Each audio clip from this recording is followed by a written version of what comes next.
دعا سناتا ہوں میں آپ کو، حدیث پاک میں ہے۔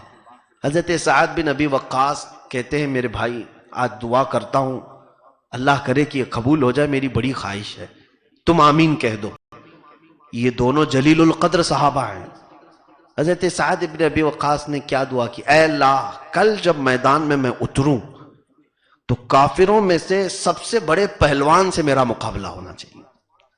میری خواہش یہ ہے کہ جو سب سے بڑا طاقتور ہے اس سے میرا مقابلہ ہو، اور میں تیرے نام پر اس کو ایسے گراؤں، ایسے ماروں کہ پورے کفر کی صفوں میں کھلبلی مچ جائے۔ یہ میری خواہش ہے، اے اللہ کل میرا مقابلہ بڑے پہلوان سے تو کرا دے۔ انہوں نے آمین کہا۔ اب عبداللہ بن رواحہ یہ دعا کرتے ہیں، بھائی سعد اب آپ آمین کہیں۔ انہوں نے کہا اے رب کل جب میدان جہاد میں اتروں تو تیرے نام پر میں لڑتے لڑتے صفوں میں گھس جاؤں، کفار و مشرکین کی طرف سے تیر آئیں، میرے جسم پر لگیں، اور کوئی تیرے دشمنوں میں سے تیرا نام لیتے لیتے میرا ہاتھ کاٹ دے، میرے پیر کاٹ دے، میرے جسم کو ٹکڑے ٹکڑے کر دے، پھر بھی میں تیرا نام لیتا رہوں۔ اس لیے کہ مولا تیرے نام کی لذت میں، تیرے نام کے ادا کرنے میں جو لذت ہے وہ کٹ کر کے میں حاصل کرنا چاہتا ہوں۔ جسم صحیح سلامت تھا، اب تک تیرا نام لیتا رہا، میں یہ دیکھنا چاہتا ہوں کٹ جانے کے بعد تیرے نام کی لذت کتنی ہوتی ہے۔ انہوں نے آمین کہا۔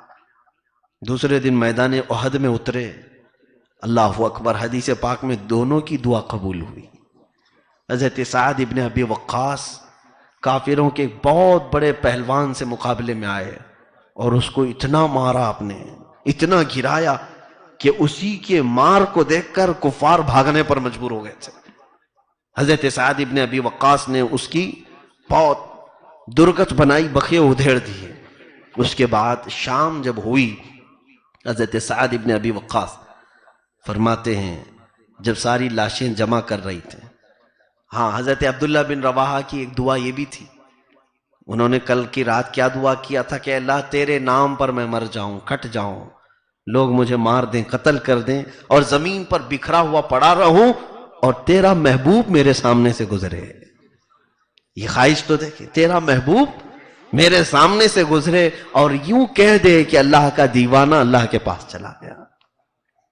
یہ خواہش تھی عبداللہ بن رواحہ کی۔ حضرت سعد ابن ابی وقاص کہتے ہیں شام میں جب لاشیں جمع کی جا رہی تھیں، سب لاشیں جمع ہوئیں، اللہ کے نبی صلی اللہ تعالیٰ علیہ وسلم کھڑے ہوئے اور اپنے شہید صحابہ کو دیکھنے کے لیے، تو میدان میں جب پہنچے تو دیکھا حضرت سعد ابن ابی وقاص کہتے ہیں میری روح تڑپ گئی، میں اپنے جگری دوست، میرا بہت پرانا یار عبداللہ بن رواحہ کو دیکھا، ہاتھ کٹ کر کے پورے الگ ہیں، پیر کو کئی ٹکڑوں میں کاٹ دیا گیا ہے، آپ کی گردن الگ کی گئی ہے، ناک کاٹی گئی ہے، کان بھی کاٹے گئے ہیں، لیکن وہ پہچانتے تھے، صرف خوشبو سے ہی پہچانتے تھے۔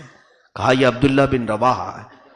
اسی اثنا میں حضرت سعد بن ابی وقاص کہتے میرے صبر کا پیمانہ چھلک جانے والا تھا، برسوں سے جس کے ساتھ میں اٹھتا بیٹھتا تھا وہ آج اس کیفیت میں ہے۔ اسی اثنا میں نے دیکھا اللہ کے نبی صلی اللہ علیہ وسلم تشریف لائے۔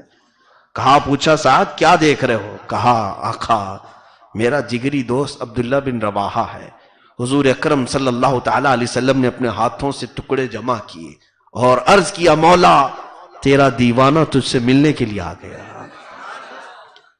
یہ تیرا حبیب ہے جو تیری محبت میں چلا آیا۔ حضرت سعد ابن ابی وقاص کہتے ہیں اب مجھ سے رہا نہ گیا، میں رو پڑا۔ حضور نے پوچھا کیا ہوا سعد؟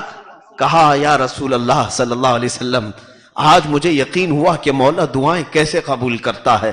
کل میں اور یہ رات میں بیٹھ کر کے دعا کر رہے تھے، انہوں نے یہی الفاظ کہے تھے اللہ کی بارگاہ میں، مولا میں تیرا نام لے کر کے کٹ جاؤں، کفار مجھے قتل کر دیں، اور تیرا محبوب میرے سامنے سے گزرتے ہوئے یہ کہہ دے یہ رب کا دیوانہ ہے، اس کے پاس چلا گیا۔ میں آج اس کے ٹکڑے دیکھنے کے لیے کھڑا تھا، بعینی ہی وہی الفاظ آقا آپ نے عبداللہ بن رواحہ کو دیکھ کر فرمایا، آج مجھے یہ یقین ہوا۔ پھر کہتے ہیں اے عبداللہ تیری دعا تو میری دعا سے اچھی نکلی، میری دعا سے اچھی نکلی۔ یہ وہ صحابہ تھے جو شہادت کی تمنا کرتے ہی نہیں بلکہ اس پر عمل بھی کر جاتے تھے، تب پھر وہ جنت کی اگر وہ امید لگائیں تو ان کا حق ہے، وہ جنت کی آس لے کر بیٹھے تو ان کا حق ہے. یہاں ایک نماز بھی کھاتے میں نہیں ہے اور جنت کی تمنا کرتے بیٹھا ہوا. ان کے لیے اللہ تعالیٰ نے تنبیہ فرمائی. ام حسبتم ان تدخلوا الجنت، کیا تم یہ گمان کر کے بیٹھے ہو کہ جنت میں چلے جاؤ گے؟ وَلَمَّا يَعْلَمِ اللَّهُ الَّذِينَ جَاهَدُوا مِنْكُمْ، اللہ نے ابھی تمہاری آزمائش نہیں کی جو تم میں سے جہاد کیے ہیں، جو تم میں سے عمل کیے ہیں ان کو ابھی آزمایا نہیں اللہ نے.